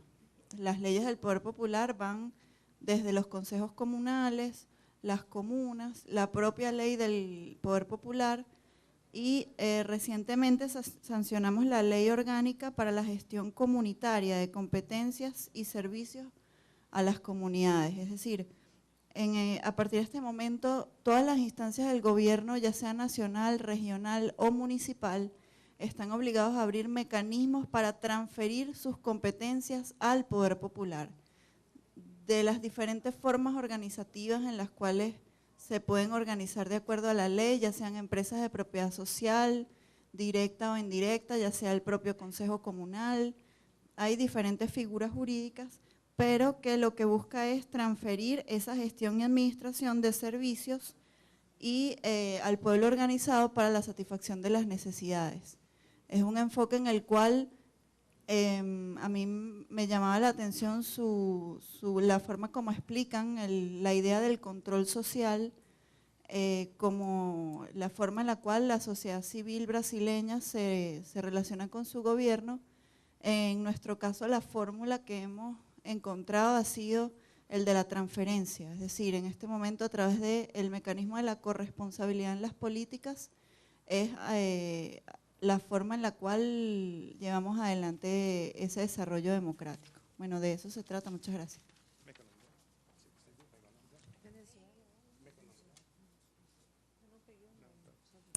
Obrigado. Por favor, Aline. Eu tenho uma pergunta realmente de curiosidade. Em relação ao CONSEA e a participação da CONTAG específica na REAF, o perfil dos conselheiros e se existe, eu sei que no SUAS existe uma política, uma ação de capacitação dos conselheiros, certo? Né? Porque a gente sabe que muitas vezes a tarefa de exercer o controle social e de pensar, né, de ter para um usuário da política essa autonomia para opinar, inclusive sobre o desenho da política, o orçamento, isso tudo também requer um pouco do Estado dar os mecanismos e capacitar para que eles consigam desempenhar esse papel. Como funciona, ou se existe algum mecanismo em relação ao CONSEA e a CONTAG participando, né, na REAF, se pensa também nesse tipo de ação de capacitação, de reflexão sobre o papel dos conselheiros, como seria isso? Obrigado, Aline. Por favor. Mais uma inscrição, a gente encerra, a gente devolve a mesa, depois, tendo outras, pode ser? Podemos combinar assim? Obrigado. Boa tarde.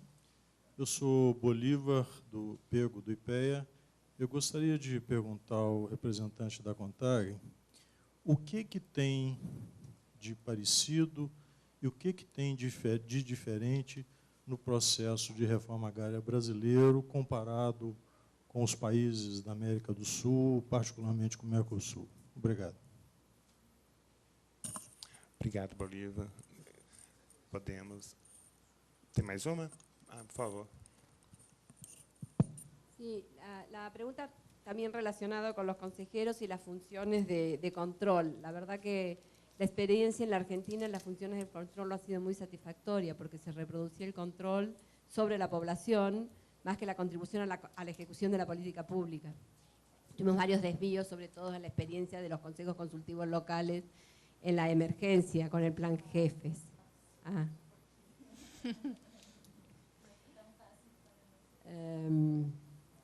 ¿Se entendió? Sí. Bueno. No, ¿cuál es el perfil del consejero? ¿Cómo evalúan ustedes el rol de la participación de la sociedad civil en tanto no competencia con el gobierno local en estados tan complejos como nuestros, ¿no? Que tenemos estados federales, y en función de las funciones de gobierno que constitucionalmente tienen los estados locales? Y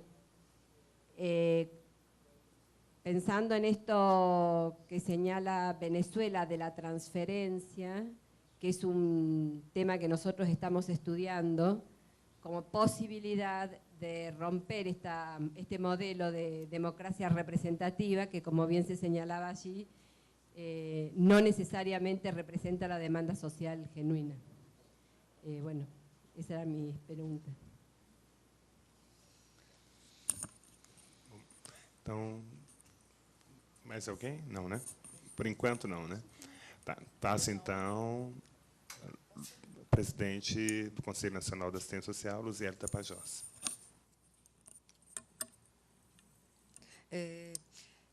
Veja, com relação à questão dos conselheiros, né? No nosso caso, no caso do Conselho Nacional de Assistência Social, primeiro dizer que isso não se dá de forma igual aplicado a todos os conselhos nacionais que o Brasil tem. E aí, um pouco indo na linha da colega da Argentina, na verdade, nós não fazemos a opção pela transferência, e sim pelo compartilhamento do poder, né? Pelo compartilhamento das decisões, das deliberações, do acompanhamento e do monitoramento. Então, os conselhos eles são cíclicos, eles têm, no nosso caso, uma duração de gestão de 2 anos, e a sociedade civil, quem escolhe os seus representantes, é a própria sociedade civil. Né? Agora mesmo nós estamos com uma edital, né? Uma chamada pública, porque nós temos uma vacância, uma vaga de uma desistência no Conselho Nacional por ocasião de decisão da entidade, e nós abrimos a eleição para essa vaga. O que acontece? Todos os interessados se apresentam. Ao se apresentar, há uma verificação de perfil, ou seja, no caso nacional, no caso da União, do nosso conselho, que ele é do nível federal, nacional, né? Alguns critérios como a entidade pode participar se ela tem abrangência nacional. Não pode ser uma entidade pequena ou de atuação num município ou num estado. Ela precisa ter atuação mais nacionalizada. E isso, no Brasil, significa ser uma entidade mais robusta, por conta do tamanho, etc. Populacional, representatividade, etc. Então, no caso do Conselho Nacional de Assistência Social, ela precisa ter representatividade em todo o território nacional. Ela precisa ser conhecida em todo o território nacional. Também no caso do Conselho Nacional, vou me reportar somente a ele, que é o caso específico nosso, nós temos 3 segmentos que compõem da sociedade civil esse conselho.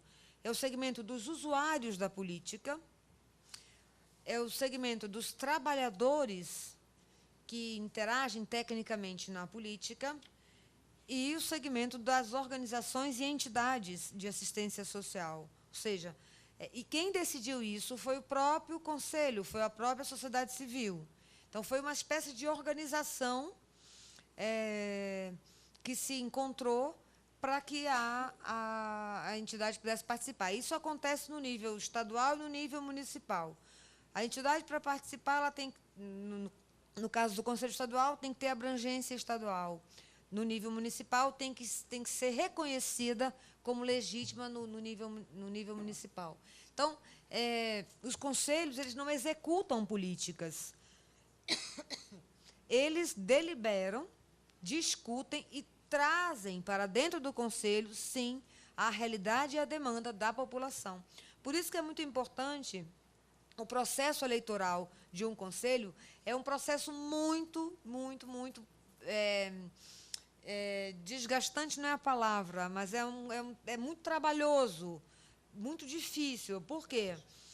Porque é muito disputado, é muito democrático, né? Mas é um momento, por exemplo, que o governo não absolutamente interage. Quem decide é a sociedade civil. Você pode me perguntar, sim, mas vocês não têm algumas... vocês não têm alguma intervenção? Eu vou te confessar que, às vezes, a gente gostaria até de ter. Pelo bem de algumas situações, mas a gente não tem. Isso está muito, muito, muito definido. Quem escolhe os representantes é a sociedade civil. E isso está em lei. Depois de muita discussão, muito debate. Então, é um pouco nessa perspectiva. Eu estava um pouco me reportando da colega argentina, e aí também a experiência de vocês, que me parece muitíssimo interessante, e também exige um nível de maturidade, uma maturidade política muito grande, né? Porque o nosso compartilhamento de poder dá força ao Conselho se tornar uma esfera muito respeitada no município, no Estado e na União.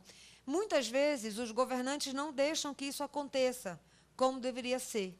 Então, nós trabalhamos com a Justiça, com os Ministérios Públicos, no caso do Brasil, né, que nós sabemos de muitos casos onde os ministérios públicos são acionados para a garantia do direito, né? Porque é direito, a participação social, ela é um direito. Eu queria que você contribuísse. José Cruz é um conselheiro também no Conselho Nacional, ele pode fazer uma intervenção nessa direção para ajudar a esclarecer. Vou passar primeiro para os dois, depois... Não, depois a gente... Né?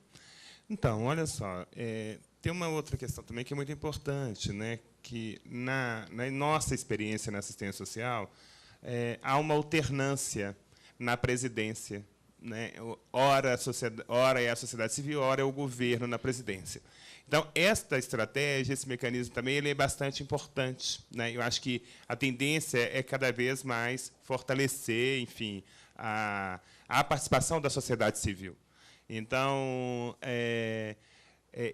essa estratégia, né, ela é muito importante e, principalmente, eu tinha algo para falar, mas acabei me deixando, né, os processos de conferência. Né, os processos de conferência também é uma estratégia de fortalecer esta participação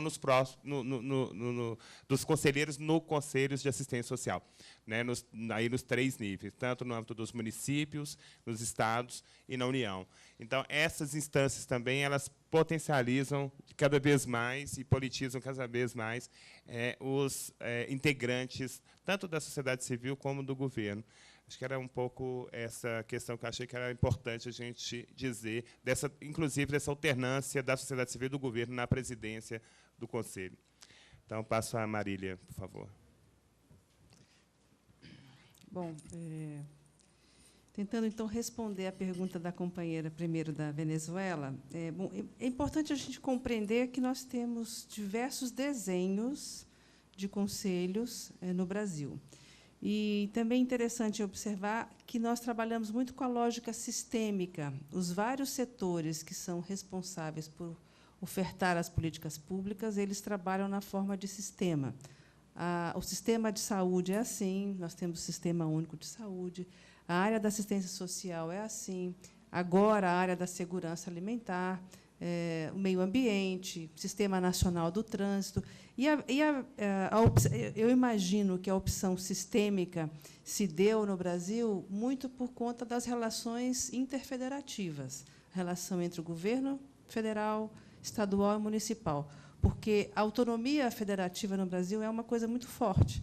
Então, é preciso que tenham critérios de pactuação. E a visão sistêmica de todos esses setores permite que a adesão e a participação nos diversos sistemas que abrigam as políticas públicas sejam feitas gradativamente por opção dos estados e municípios. Como, no final, envolve recursos, todos acabam aderindo, mas, enfim, imagino que foi por isso. Então, mas cada sistema, cada um tem o seu desenho. No caso do Conceia, nós fizemos a opção por estar, como nós trabalhamos com vários setores, e a nossa visão, então, além de sistêmica, ela é intersetorial, nós entendemos que estar próximo ao dirigente máximo seria uma coisa muito importante para a gente conseguir dialogar com todos os setores. E isso fez com que a gente abrisse mão de algumas questões. Por exemplo, a questão de sermos um conselho deliberativo.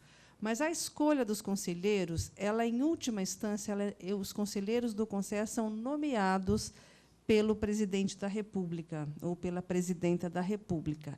Mas o processo de escolha ele passa por uma comissão integrada por membros do governo e da sociedade civil. Isso está definido em lei.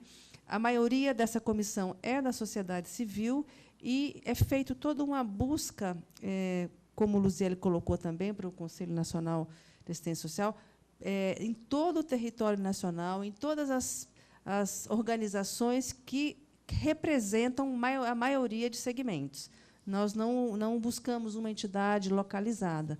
Mas, enfim, aí o Brasil tem um movimento social bastante ativo, tem um movimento de organizações não governamentais bastante ativo, e nós, então, dialogamos de uma maneira bem transparente e democrática. O processo é muito disputado, porque as vagas são limitadas, mas a gente procura trazer as pessoas mais legítimas de cada segmento.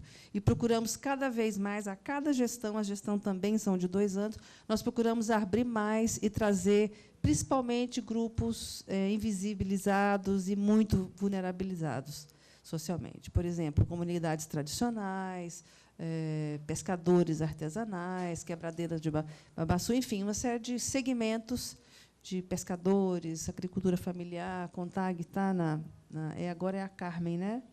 Carmen.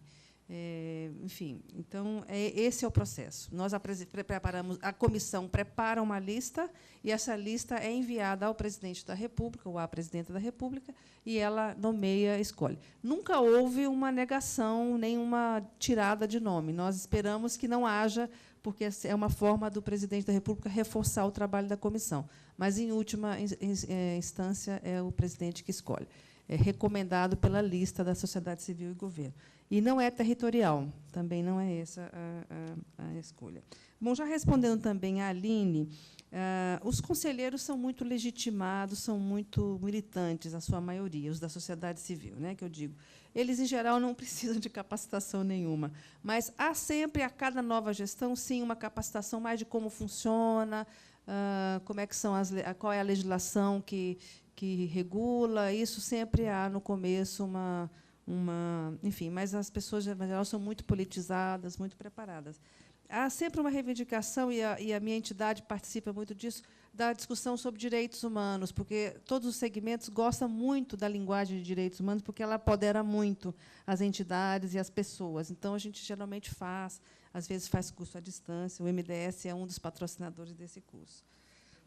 Sobre a colega da Argentina, se eu também compreendi bem a questão dela, eu acho que a nossa ideia realmente não é transferir o poder para a gestão popular ou a coordenação popular. Nós entendemos e temos muito claro que o executor da política pública é o Estado. A sociedade civil, as nossas entidades, nós não temos a intenção, e nem queremos, e nem temos estrutura para gerir políticas públicas. Eventualmente, podemos colaborar como parceiros na execução, na avaliação, mas o gestor, o responsável pela política é o Estado. O que nós achamos que nós podemos e tentamos fazer é opinar sobre o desenho das políticas, opinar sobre como elas estão sendo chegando no terreno. Nós brasileiros somos ótimos para desenhar as políticas. Não há hoje no Brasil forma de um governante desenhar uma política sem ouvir a sociedade civil. Acho muito difícil hoje isso acontecer. Acho que já atingimos um grau de maturidade política, quer dizer, não é possível, de repente, cair um pacote e uma política sair. Isso acho que já não existe mais espaço político para isso. Mas nós realmente não somos muito bons para fazer a política chegar no campo, chegar na ponta. Isso é uma dificuldade muito grande nossa, e aí a gente tem discutido muito, inclusive, isso hoje, como é que a sociedade civil, que as organizações da sociedade civil podem contribuir com o governo ou com os governos nessa chegada, nessa implementação. Agora, não esquecendo que o executor é o Estado, e não a sociedade civil. Acho que era isso, né? Arnaldo, por favor.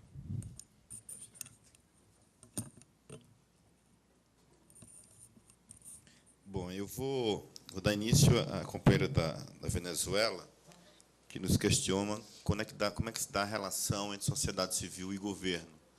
Bom, as colegas já me antecederam aqui, a relação ela é da melhor forma possível. Claro que estamos num espaço de divergências.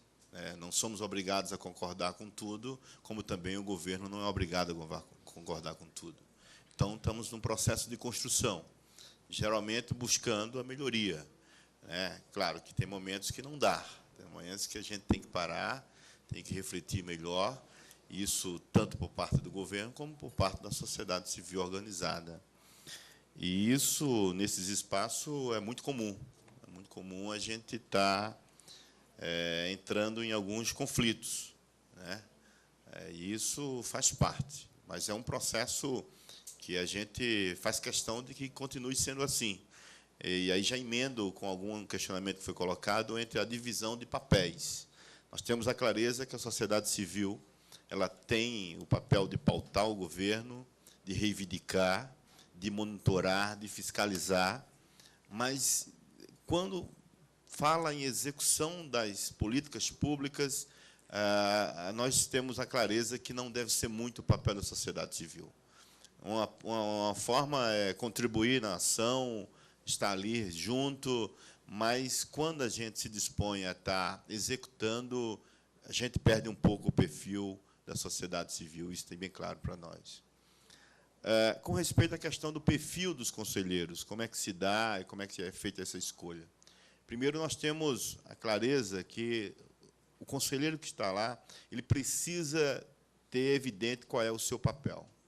Por isso que a CONTAG ela tem uma escola de formação, onde a parte do controle social ela é muito difundida, é muito trabalhada com os dirigentes sindicais. Estar num conselho, seja ele deliberativo, seja ele consultivo, é muito importante na definição do papel. Porque, se a política não está sendo eficiente, se não está sendo aplicados os recursos como se deve, alguma coisa está errada. E isso começa pelo papel do conselho e do conselheiro. Então, nós temos um trabalho na escola de formação na CONTAG, que, geralmente, nós estamos trabalhando a parte de formação, principalmente dos conselheiros. A experiência da CONTAG na REAF. Nós temos a participação evidente de muitas entidades de outros estados, de outros países, como vocês viram, e o que mais empodera esse espaço são as trocas de experiências. Muitos intercâmbios acontecem. Há pouco tempo tivemos um grupo aqui, o pessoal do Uruguai, da Argentina e da Bolívia, vieram conhecer a nossa experiência de convivência com o semiárido. Então, isso se dá num processo de troca que tem fortalecido muito esse espaço. E a participação do governo tem sido muito importante, o Ministério do Desenvolvimento Agrário, que tem coordenado essas ações. Então, a gente está discutindo, como vocês viram, temas que são recorrentes, não só no Brasil, e aí já entro com a questão que o companheiro nos pergunta, como é que se dá a questão da reforma agrária também em outros países. Nós tivemos um problema agora sério no Paraguai. Vocês, todos nós, fomos informados do que aconteceu. Há um investimento muito forte, né, na cultura da soja, os agricultores familiares estão ficando fora do processo, e a evidência é a produção para o agronegócio, para a exportação. Não é diferente do que nós estamos vivendo aqui, né? Aqui nós temos um problema sério, é a questão da estrangeirização. A China mesmo está comprando boa parte do nosso país, para produzir e para exportar, para alimentar a população deles. E o nosso povo está saindo do campo. Então, na América do Sul, em todo o Mercosul, isso tem que ser agravado de uma forma muito, muito complicada. Estão comprando as nossas terras, estão descentralizando o nosso povo, tirando do campo, e a gente está perdendo espaço. Isso é um fato. Isso não é só no Brasil. Basicamente, o relato dos companheiros que fazem parte da REAF e da Coprofam é que nós estamos deixando de produzir no meio rural. Essa é a realidade. Dois grandes problemas. Evidentes que a gente tem, de certa forma, tentado organizar melhor os nossos movimentos para que a gente possa ir de encontro a essa política, mas, de certa forma, nós estamos perdendo espaço. Se vocês forem hoje do Mato Grosso, parte do Amazonas, boa parte da nossa terra já foi comercializada. Isso é um fato. Exatamente. Qual é o limite? Nós estamos trabalhando com o governo nisso. Tem que ter uma regulamentação para isso. Isso nós temos. Estamos pautando o governo para que isso possa ser revisto. Ok? Muito obrigado.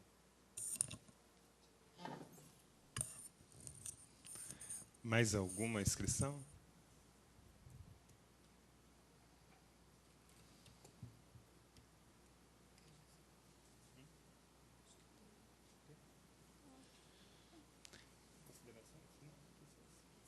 Bom, então, vou passar para os nossos palestrantes para uma fala final, por favor. Muito obrigada, José. Quero agradecer a atenção dos senhores e dizer que o nosso Conselho Nacional de Assistência Social está absolutamente à disposição. Nas lâminas está o nosso site, o nosso e-mail. Enfim, nós podemos conversar com os senhores. Nós estamos montando agora, acabamos um plano de ação, de fazer um plano de ação para a gestão 2012-2014, onde está considerado nesse plano de ação a troca de experiência com outros países e com outras,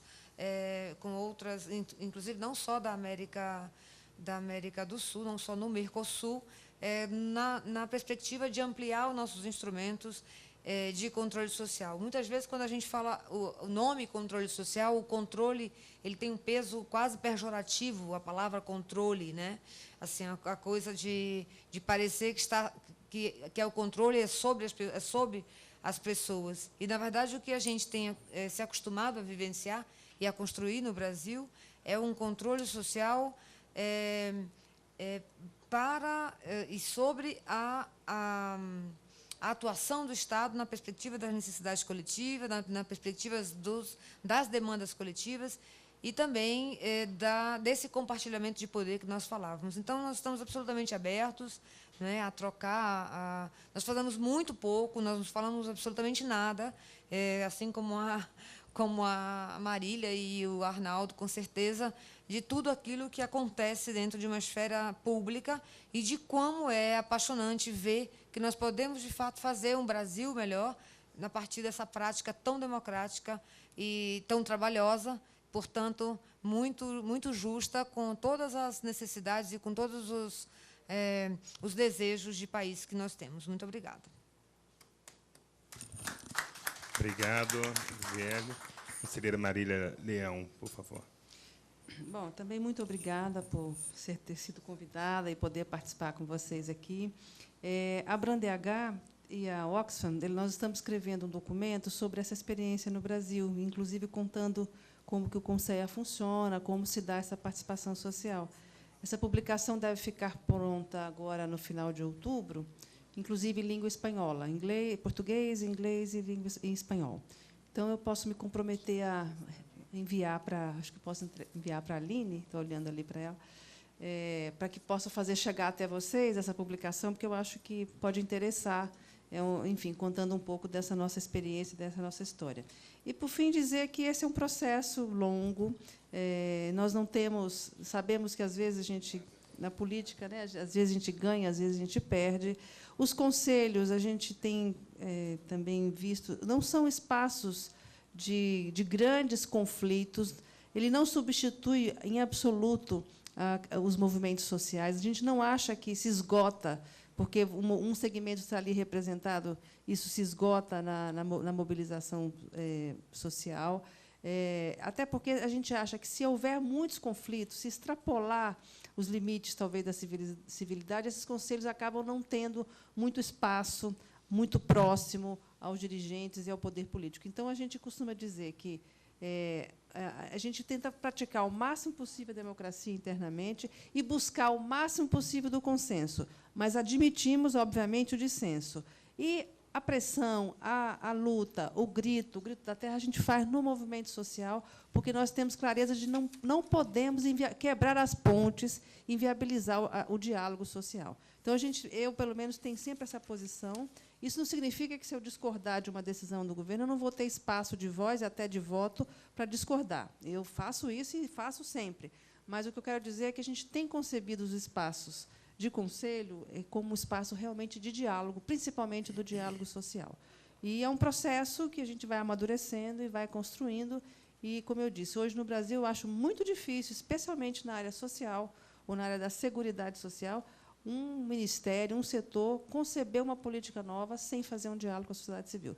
Acho que isso hoje, meus colegas de mesa vão concordar comigo, que isso não é mais possível no Brasil. Então, acho que são conquistas importantes, né? Então, muito obrigada a todos. Obrigado, Marília. Arnaldo, por favor. Mais uma vez, agradecer pelo convite, em nome da CONTAG, aos colegas de mesa, ao José, por estar moderando. Quero dizer que a CONTAG está de portas abertas. Quem quiser conhecer o nosso trabalho, nosso site está na apresentação. Quero também dizer que o nosso processo de construção sempre vai ser esse, na luta, nas batalhas, nas conquistas, nos desafios. Avançamos, é verdade, precisamos avançar muito mais. E trazer um tema como esse, combate à extrema pobreza, para o Mercosul, então, de parabéns. Eu sei que temos muito a fazer. A REAF tem nos mostrado isso, as experiências dos outros países, as evidências, os temas que são comuns, né? Mas a gente sabe muito bem de que, se não tivermos juntos, organizados, né, esse adversário chamado fome não terá solução. Por isso, precisamos estar em momentos e em espaços como esse, construindo, trocando experiência e fortalecendo as políticas públicas. Então, em nome de todos que fazem a CONTAG, muito obrigado e até breve. Bom, então, quero agradecer a nossa presidente Luziele, conselheira Marília, conselheiro Arnaldo, em nome de todos aqui presentes, e devolver, então, a comissão do evento e nos colocar totalmente aqui à disposição. Obrigado. Bem, nós que gostaríamos de agradecer, em nome da ministra Tereza Campelo, do nosso Ministério, e da reunião de ministros de Assuntos de Desenvolvimento Social, a RIMADES, e também da CCMAS. O assunto está sendo discutido, né, sempre no intuito de construir um projeto regional para o combate da extrema pobreza, visando ao fortalecimento das capacidades públicas, segundo a proposta que a gente tem apresentado na presidência uruguaia. Por isso, a importância também da participação de vocês. Nós, mais uma vez, nos sentimos honrados com a presença de cada um de vocês, compartilhando essas experiências, e queremos realmente fomentar esse canal de escuta da sociedade civil no Mercosul. O Mercosul Social precisa realmente fortalecer essa vertente. Temos a experiência da REAF, né, que o Arnaldo falou em relação a ela em breves palavras. Desculpem pelo tempo, que sempre é curto, não tem jeito, né? As experiências são tão ricas que, às vezes, a gente tem que fazer um esforço de síntese, e aí o tempo parece ser o nosso inimigo. Mas, de qualquer forma, eu agradeço. Queria passar também a palavra para o diretor do Instituto Social do Mercosul, para que a gente possa, então, fazer um encerramento rápido e já direcionar os nossos esforços e as nossas inspirações para a nossa oficina, o Taller de Construcción del Proyecto, muito inspirados, espero, por todas as falas e os conhecimentos aqui do nosso seminário. Sí, también quiero agradecerles muchísimo la participación, porque era otra perspectiva absolutamente necesaria para repensar lo que estamos haciendo. Nosotros vinimos a construir un proyecto pluriestatal focalizado en la erradicación de la extrema pobreza, con una visión regional, no solamente como una suma de las visiones y las intervenciones nacionales, sino con una perspectiva regional. De manera que la experiencia que ustedes nos han transmitido hoy ha sido realmente formidable.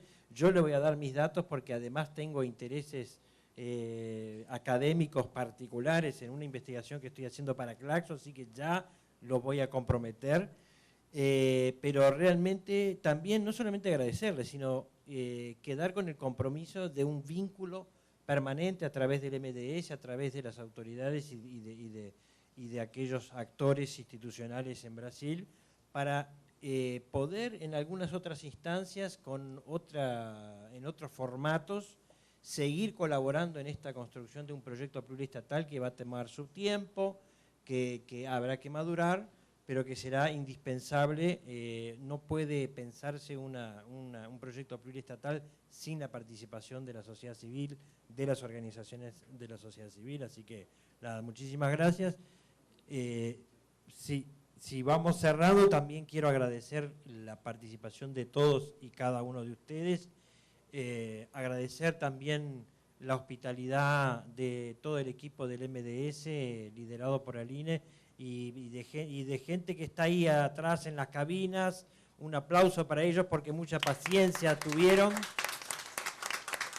A todo el equipo técnico que está registrando, haciendo la sistematización, a todo el personal de apoyo que está allí atrás también, con el café, con los cartelitos de te faltan 5 minutos, te faltan 10 minutos, pero todos y cada uno de nosotros con su rol específico, con su papel, ¿verdad, Enrique?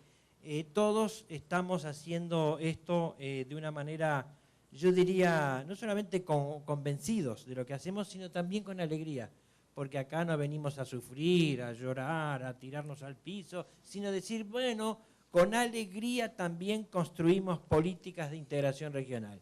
Y por eso, muchísimas gracias y a seguir trabajando. A mí me parece que es importante, de acuerdo a la experiencia en la Argentina, con relación al diálogo. Yo creo que acá lo que nos ha mostrado Brasil son organizaciones de la sociedad civil donde tienen clara la clave de los derechos humanos. La experiencia argentina, cuando fue el 2002, se armaron varias mesas de diálogo. Entre esos diálogos estaban quienes acuñaban los no derechos humanos, ni no condiciones de igualdad, ni no condiciones... En esta tensión tenemos que tener claro que la sociedad civil no es homogénea. Por eso nosotros no estamos debatiendo el concepto de sociedad civil o comunidad organizada. No olvidamos que el concepto de civilidad versus política también viene de un concepto que vino acuñado de las dictaduras militares, donde lo civil reemplazaba el poder político. O sea que hay palabras conceptos que hay que interpelar hoy, ¿no?